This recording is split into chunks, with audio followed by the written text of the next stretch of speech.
जय हिंद मेरे प्यारे साथियों। इस वीडियो में हम बात करने वाले हैं एमपी पुलिस का जो एग्ज़ाम होने वाला है 2023 में। ठीक है, अब लगभग आपके यहाँ से एग्ज़ाम होने में लगभग 22 से 23 दिन का समय बचा हुआ है।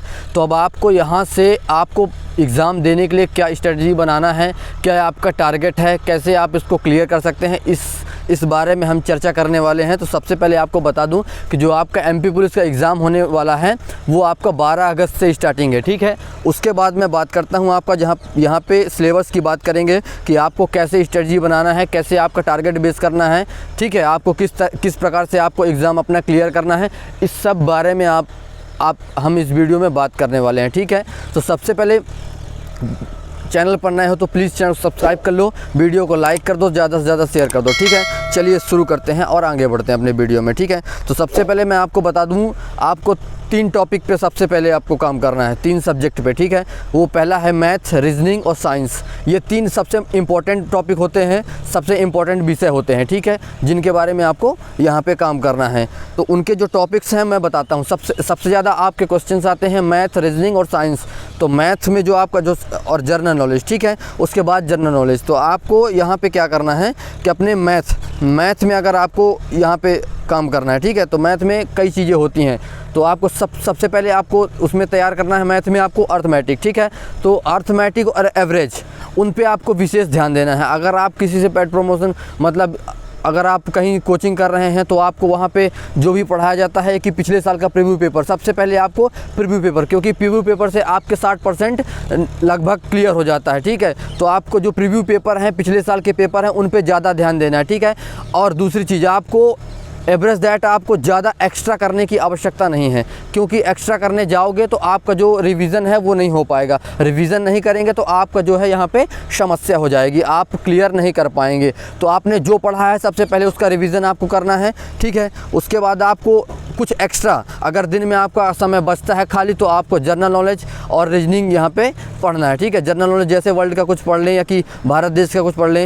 इतिहास में अगर एक क्वेश्चन आता है आपको, तो मान लीजिए इतिहास का ज़्यादा नहीं, आपके मध्य प्रदेश के इतिहास के बारे में आपसे पूछा जाएगा, तो एक क्वेश्चन उसका अगर आप कंटेस्ट कर लेते हैं तो वो आपका क्लियर हो जाएगा। ठीक है, तो सबसे पहले आपको मैथ में बता दूँ 4 से 5 क्वेश्चन आपके एवरेज के आते हैं, तो आपको एवरेज कंटेस्ट करना पड़ेगा। ठीक है, एवरेज के आपको पीछे पढ़ना पड़ेगा, एवरेज आपको अच्छी तरह से पढ़ना पड़ेगा। अगर आप कोचिंग पढ़ते हैं या किसी सब्जेक्ट का आपने ऑनलाइन क्लासेस ज्वाइन किया है तो आप वहाँ कंटेस्ट करें कि आपको एवरेज आपको अच्छे से पढ़ना है। ठीक है, अगर पिछले साल का प्रीव्यू पेपर आप उठा के देखते हैं तो आपका जो एवरेज है उसके 4 से 5 क्वेश्चन आपके यहाँ पे एमपी पुलिस में आए हुए हैं। तो सबसे पहले आपको एवरेज कंप्लीट करना है। ठीक है, उसके बाद आपका जो मैं बता दूँ, औसत होता है, प्रतिशत होता है, परसेंटेज होते हैं। ठीक है, अर्थमेटिक के क्वेश्चन आते हैं, ये सब आपको कंप्लीट करना है। उसके बाद आपका आ जाता है साइंस में आपको, अगर आपने साइंस पढ़ा हुआ है, पहले से पढ़ा हुआ है, ठीक है, तो आपका क्लियर हो जाएगा साइंस में, क्योंकि ज़्यादा कठिन, वैसे आपका ज़्यादा हार्ड पेपर नहीं आता है, लेकिन आप ये सोचते हैं कि हार्ड पेपर आएगा, एक्स्ट्रा करने के चक्कर में आप यहाँ पे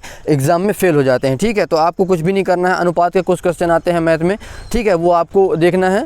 उसके बाद यहाँ पे आपके कई सारे क्वेश्चन आते हैं, अर्थमेटिक हो गया, डाटा एंड हो गया, विच का हो गया, ये सारे क्वेश्चन आते हैं, डाटा एंड डिस्टेंस का हो गया, ये सारे क्वेश्चन आते हैं इसमें। ठीक है, एक एक क्वेश्चन मिला के सबसे ज़्यादा क्वेश्चन आपके आते हैं एवरेज और अर्थमेटिक के, ये सब क्वेश्चन आते हैं। ठीक है, उसके बाद मैं बात करता हूँ रीजनिंग की। तो रीजनिंग में आपको विशेष कुछ एनालिसिस वगैरह के क्वेश्चन होते हैं जो आपके विशेष तर्क यहाँ पे विशेष प्रीव्यू पेपर में, पिछले साल भी आप देखेंगे तो उनमें भी आपको ये क्वेश्चन मिल जाएंगे। तो आपको इन क्वेश्चन पर ज़्यादा ध्यान देना है, अपने रिवाइव में ध्यान देना है, मतलब आपको जो पिछला पढ़ा हुआ है उसमें ज़्यादा ध्यान देना है। एक्स्ट्रा करने की आवश्यकता नहीं है बिल्कुल भी। अगर एक्स्ट्रा करने जाएंगे तो आप एग्ज़ाम में फेल हो जाएंगे, क्योंकि आप रिवीजन नहीं कर पाएंगे अपना पिछला हुआ। ठीक है, ज़्यादा क्वेश्चन अलग से नहीं आते हैं, 10% एक्स्ट्रा क्वेश्चन आते हैं जो आपके नए टॉपिक्स हैं। पुराने टॉपिक्स पे आपको ज़्यादा वर्क करना है, जिससे आपका पेपर क्लियर हो सके। ठीक है, तो जैसे रीजनिंग में आप देख लीजिए, कुछ क्वेश्चन आते हैं जैसे आंकड़ा निर्वाचन वगैरह के आ गए, तार्किक विचार के हो गए, डेटा पर्याप्त के हो गए।